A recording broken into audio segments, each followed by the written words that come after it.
Balance and Tarot.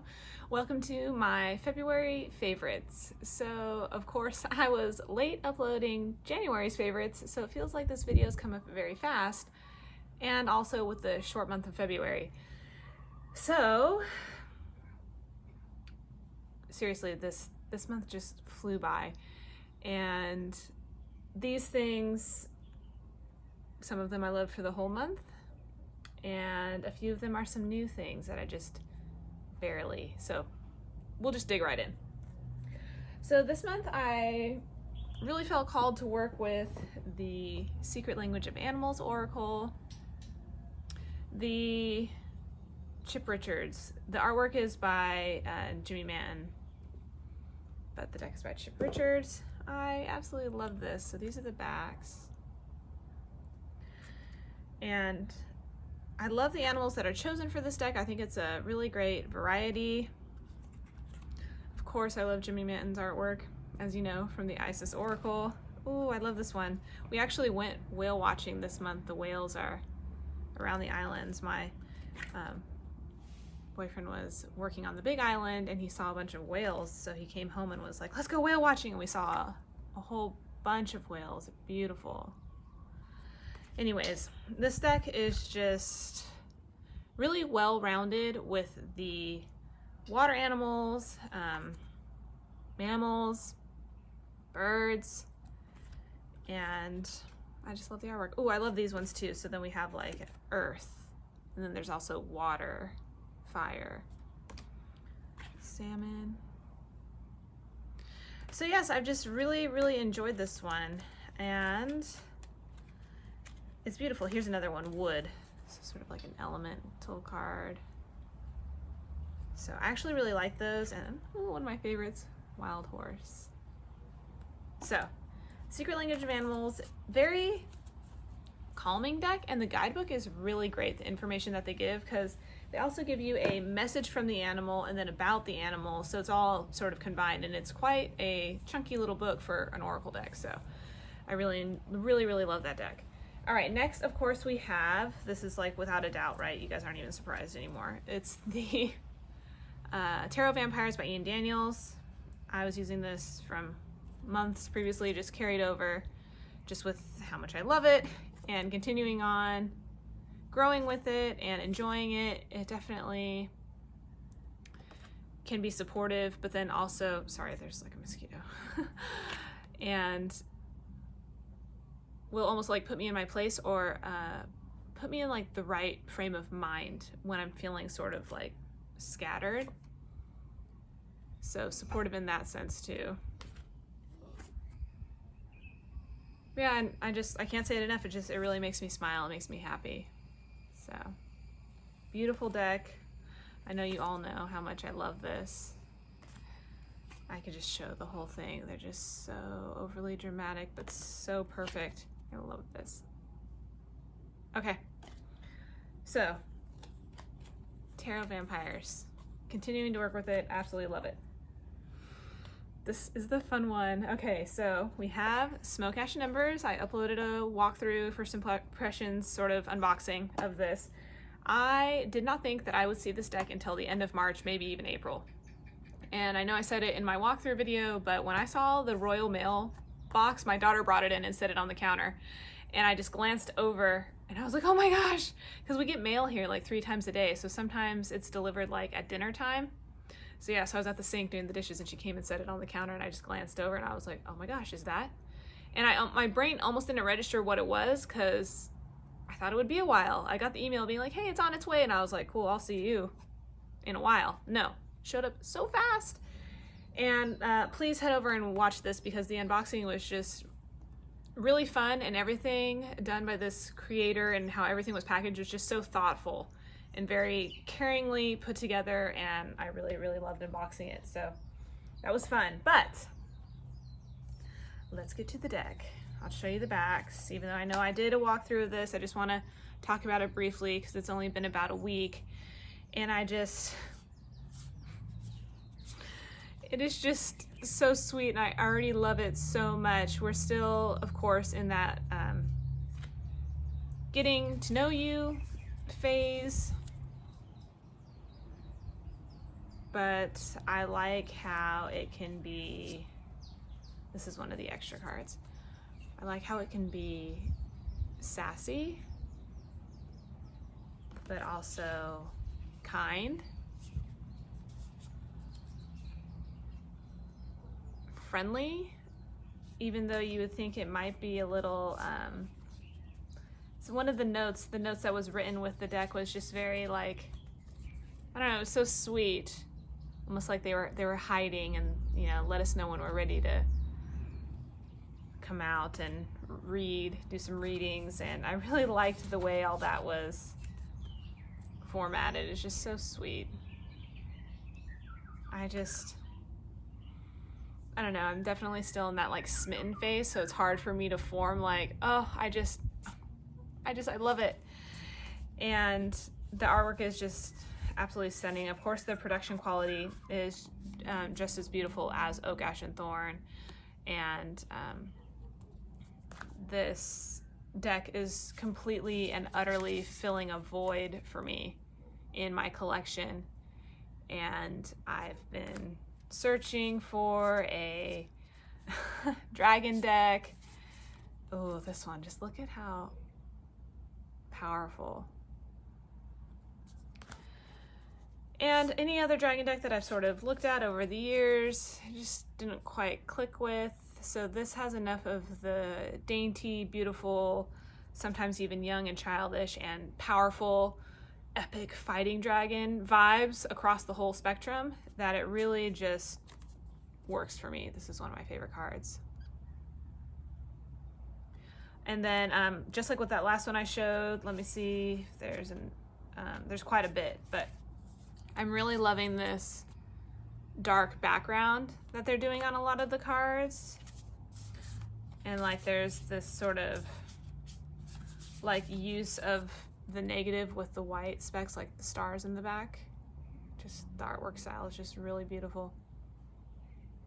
So Smoke, Ash, and Embers, like I said, I'm still getting to know it, and we just, I don't know, I love it so much and I love the artwork so much, and it really has all of the wonderful familiar things from Oak, Ash, and Thorn that makes me love it just that much faster. Like the click was just right there. And so we've been doing some good getting to know you readings and kind of getting a feel for each other. So I love it, love it. Okay, let's do just this one crystal real fast. It's the only one that I have for February. And it's actually kind of funny because my mom's birthday is in February, and the stone for the birthstone for February is amethyst, and for whatever reason I was drawn to work with this lovely piece this month.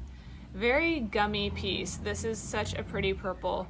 I do have a couple lighter pieces, but for whatever reason this is the one that wanted to sit with me. And this stone definitely reminds me of my mom too. I have a lovely amethyst necklace and matching earrings that she had given me.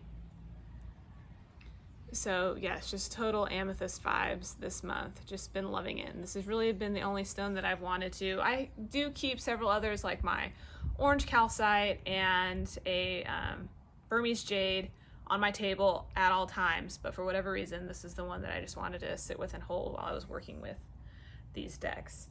And I don't know, I just was like really feeling the vibe with like the purple flowers on the back. And this, I don't know, it just worked out. I'd already been working with this, and then when I had this deck, I was just like, oh, they love each other. Okay, this is gonna be like a really short one. Books. So it was a short month, and I didn't read as much as I wanted to. But some of that is in part to the book that I was reading. Dragon Prince. I mentioned this on my bookshelf tour. So this is a reread for me. I'm trying to get through some of my rereads because I have been reading so many new books recently. So this is technically it's a 3-book series, but then there's another part. I consider it books 4, 5, and 6, but the author has done it as like 2 separate trilogies, but it's the same world, it's the same, characters, family, just continuation. So I'd like to say there's 6 books in this series. And I've read it once years ago, and I absolutely just adored the whole series. So upon rereading, I was just really hoping I would like it just the same. And last year I reread Melanie Rawn's other series, Exiles. I know I had mentioned it. And there is something about her writing that is just so intoxicating, and it just really draws you in. And with some books, when I reread, I find myself reading a little bit faster, because then my memory starts to kick in and I'm just like, oh yeah, okay, yeah, we're good, I totally know, you know. So it's really just the details and the conversations to slow down a little bit, but they tend to be fast reads. But for this, her writing, it's just so magical. So I really took my time and really enjoyed this book. I love the artwork on the front. I feel like you don't see fantasy books illustrated like this anymore. Super old school. I mean, look how, that's dramatic. Look at her. We don't get that anymore for fantasy books, but I love it. So this was amazing. And then I continued on to the second book, which is The Star Scroll. Again, with the artwork, you just don't see stuff like this anymore. Very, I love it, and I just love the character so much, and it's refreshing to think that I've kept the series for so many years thinking I can't get rid of that, because it's hard to find this now. Maybe on Amazon or Book Depository, maybe used too on like eBay you could find it, but like they don't just have this at Barnes & Noble anymore. That's how old it is. And then I was thinking to myself, gosh, when was this book done? Any guesses by anybody? I'm going to check the second one. I'm pretty sure the first one was 85, but 1989. Just a little snippet, you know, that's up there, right? For a book. It's just amazing. Stands the test of time. I wish they still sold her in bookstores. It's sad that they don't, but finish the second one. I know it's hard with series. It's like I don't want to give away too much. I'm sorry. And then got a little book of the month package in the mail. So even though I ordered this at the beginning of February, so these are from, or well, one of them is from February's picks. Because I live here, I think it just takes a while. So I didn't actually get this until like the 20-somethingth. I want to say the 23rd. So I haven't actually started these books, but I just wanted to chat about them because I'm definitely going to try to read them for March. So just to kind of give you a little tidbit. So I got Bringing Down the Duke by Evie Dunmore.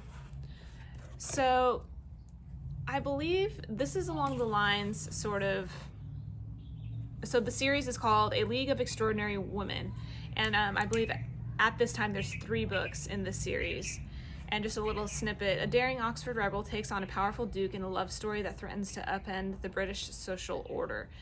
And it's falling into that weakness of Bridgerton and everything that's going on with that like time frame. So yeah, romance. And then next, sorry, these are in here pretty good. These boxes are like just perfect for the books. This was from the February pick. This was the fantasy pick. A River Enchanted by Rebecca Ross. So she is technically a young adult author. I haven't read any of her stuff, but the synopsis for this book sounded amazing. I don't want to read the whole flap. It's quite lengthy, but really it's about a bard that is returning to the island of his homeland for some mysterious things that have been happening, and for whatever reason he is called upon to help solve what's going on. And he teams up with I want to say like childhood nemesis, but former childhood friend. Maybe they didn't always get along, but they're working with each other now, and there's sort of a attraction and an entanglement there that goes along with the story. So mystery mixed with fantasy, and I love a good story where the bard is the main character. I don't know, I feel like they travel a lot and they see a lot just being a bard in general, and so that really enriches the story. So I'm excited to read this, and I'll let you guys know how it goes, right? So hopefully for March, I'll be talking about both of these. They're next on my list. As much as I wanted to drop everything and read the third one for these, I might have time. We'll see how it goes. So that is all that I have for that. If you don't want to hear about the horsey stuff, I totally understand. Don't have to watch it all the way to the end. But I had been dealing with my horse having been hurt on New Year's Eve, and still kind of continuing on with it and bringing him back into work. And he's been doing really good, and I was hoping that I could set the goal of going back to doing my online shows for March. That's still the goal. I'm hoping that I can still achieve that. Everything is due by the 25th of the month, so I still have time. His fitness level has dropped a little bit from being not as active, so I don't want to push him if it's too much too early, so I'll just wait till April. But I've been doing some exercises with him to help him get his fitness level back up. I tease him and tell him that he's a little marshmallow right now, but to be honest, I love it. He's so cute. I love his marshmallow phase. But on another horsey note, I have trained and sold a handful of horses over the years, and this one particular horse, I bought her as a 3-year-old, and I trained her for a couple years, and I sold her to a gal that had 2 daughters. The daughter shared the horse. They had her for about 3 years, and the mother contacted me to tell me that she couldn't pay the board anymore on the horse. She was getting a divorce. Do I want the horse, and do I want her other horse? And I was like, no, I don't want your other horse, but I'll take my horse back. And she told me she hasn't had the time to take care of it, and it had got hurt in the stall. So when I went to go pick it up, she was in absolutely terrible condition. I just tried not to say anything and just took the horse home and brought her back to great health. Started riding her again. She muscled up really beautifully, and I had her for about a year. And then I was pregnant with my first daughter, and I had 5 horses at the time, so I started selling them. Absolutely wonderful horse, and I knew when I sold her for the second time that I should have just kept it, but I was too focused on some of the other horses that I had at the time that I had goals for that I wanted to keep, and it turned out it didn't work out, but it's okay. So I sold her to a girl that was on the equestrian team at her high school, and she was going to take the horse to college for the equestrian team. And the only reason why she was sadly looking for a horse was because her current horse was diagnosed with cancer and she couldn't ride it anymore. So she took my horse on a trial. She loved her. She bought the horse. Over the years, she sent me many videos and pictures, winning in dressage, hunter jumpers, just, really great owner. And I thought she would just have her and just keep her, because now that she's done with college, the horse has been at the parents' house, just living in the backyard. And then I got an email from her just a few days ago saying she's going on a graduate program thing, and she's putting out feelers to give away the horse for free. That's just a scary big red flag. I don't know how many of you have maybe seen the children's movie Black Beauty, when he goes to all the different homes, and good or bad, and it's just heart-wrenching. And so when I read the email, I was like, oh my gosh, a third time with this horse. I can't, I have to. And I emailed her back to say I would love to have her, but I live in Hawaii. So thankfully her timeline isn't pressing, and she'll be able to keep the horse a little bit longer, because I would hate to have the horse body clipped just to have it shipped here, because the weather is so drastic. It could make the horse sick from the stress from flying and then coming here to such a drastic weather change.